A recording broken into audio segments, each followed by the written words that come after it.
life? What am I going to do? Where am I going to go? Who am I going to talk to? What am I going to say? How am I going to maintain this body? All based on that idea. Then we can be successful in life. Otherwise, we'll be defeated. Like that old man. We'll still be lusting after the objects of sense gratification, even in our old age. And we'll feel defeated. We'll feel like I have failed in my life because I didn't acquire all of these objects of sense gratification.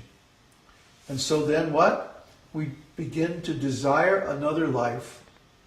And Krishna fulfills our desire and gives us another life. And there we are, stuck again in the material world, in a material body, having to go through birth, death, old age, disease, all these nasty things. So instead we should desire to get out of this material world and go to the spiritual world and be a servant of Krishna. Actually, of course, the spiritual world is everywhere. The spiritual world, like anything spiritual, is absolute, unconditional, eternal. So the spiritual world is everywhere and in everything because God is everywhere and in everything. Try to understand. Everywhere we go, Krishna is there. He's within our heart as Paramatma, and He's externally as His energy, His laws of the universe that can never be broken. So Krishna is present everywhere, therefore the spiritual world is also present everywhere. Because wherever Krishna is present, His name, His form, His activities, His associates, His residence, His qualities, His energies, everything is there. So try to understand. Krishna is present everywhere, whether we know it or not. But He's especially present everywhere when we have consciousness of Him. Consciousness means the eternal quality of the soul, to be aware of things. So consciousness is not a material quality. It's not a temporary thing. Although the objects of consciousness may come and go, especially if our consciousness is focused on material things and material qualities, then the objects and qualities of consciousness are going to be changing all the time.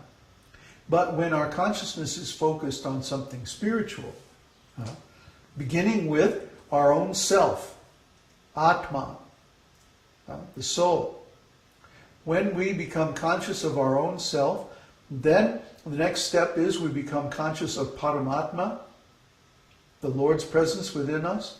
And finally, we become conscious of the Supreme Personality of Godhead, Krishna, in His original form. That's called Bhagavan realization. So we go through these three steps. Brahmeti, Paramatmeti, Bhagavan iti shabdyate. That these three stages of self-realization, Paramatma realization, and Bhagavan realization are there. They're potentially available to everyone.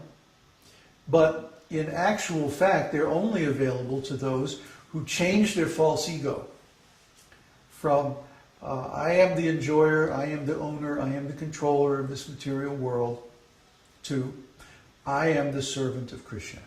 Whatever Krishna wants me to do, that's what I'm going to do. And Krishna gives very nice instructions here in Bhagavad-gītā. He gives principles. And if we live our lives according to those principles, then automatically we change our consciousness. Automatically change our identity. He says ultimately, manmana bhava madbhakto madhyaji mang namaskuru. That fix your mind on me, become my devotee. Always think of me and offer your worship unto me. And because you are always in love with me, then surely you will come to me. And he also promises Arjuna, sarvadharman parityajya mam ekam sharanam praja aham tvang sarva papebhyo mokshayisyami ma shuchaha. That give up all these different conceptions of religion and just surrender unto me. I will protect you, I will deliver you, I will liberate you from all sinful reaction. Don't fear. Huh? Don't fear, no fear. Huh? There's that popular saying now, no fear. Huh? Stickers and cars. Yeah, but it's just nonsense, because actually these people are afraid of so many things. The first thing they're afraid of is to seem weak by being a servant of anyone else. But actually, unless we are a servant of Krishna, we are fatally weak, because it means we have to identify with this material body and accept the material suffering and be born again and again in the material world until we find our way out. And the way out is given here in Bhagavad-gītā. It's so simple. Sthita-prajñas. Be situated in transcendental knowledge. Then you will know who you really are. From that you will know what you have to do. And if you do that, then you get the result. Any work is always paid for sooner or later by someone.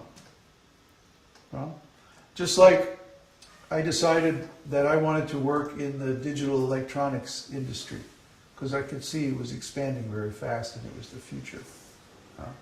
So I didn't have a job or anything, or even an offer of a job. I went to the library bookstore and I got some books on digital logic and like that. And I sat down and I studied them. And I drew all the tables and diagrams out on my drawing table. I duplicated all that information.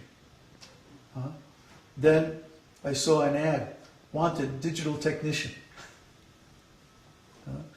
So I went down there, applied, they gave me a test, I aced the test. I had never touched a piece of digital electronics in my life, but I aced their test because I knew.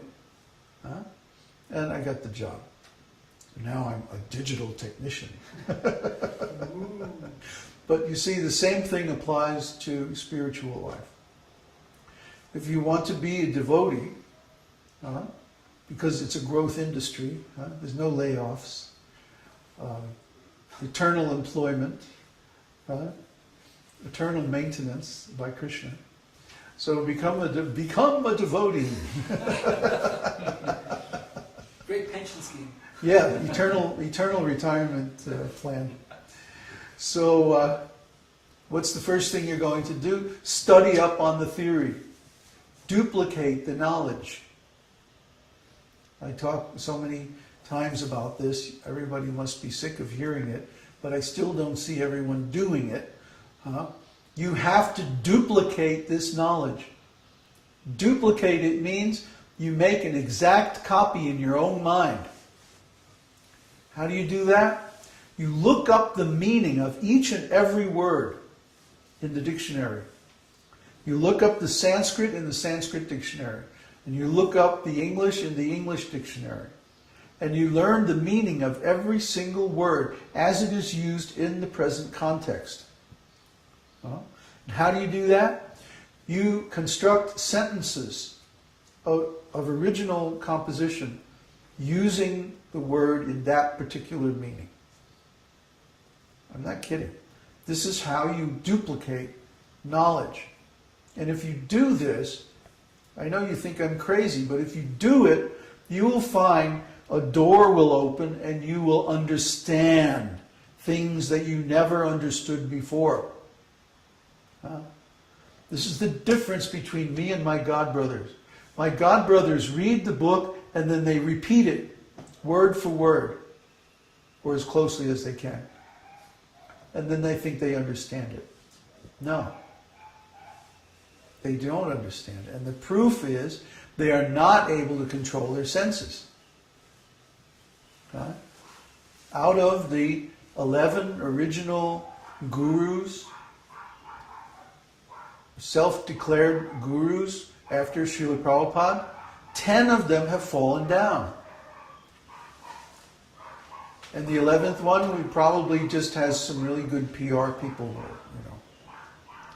keeping it all under control. But try to understand.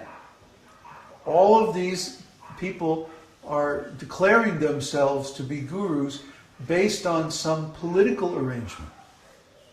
They all got together and they formed a group and they said, okay, now we're the new gurus.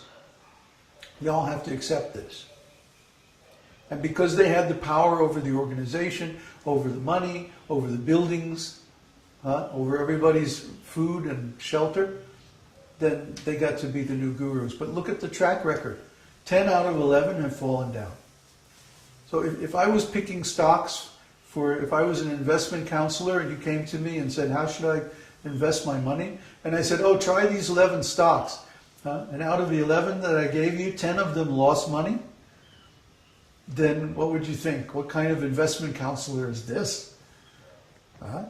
Over 90% of them fail. A good investment counselor would be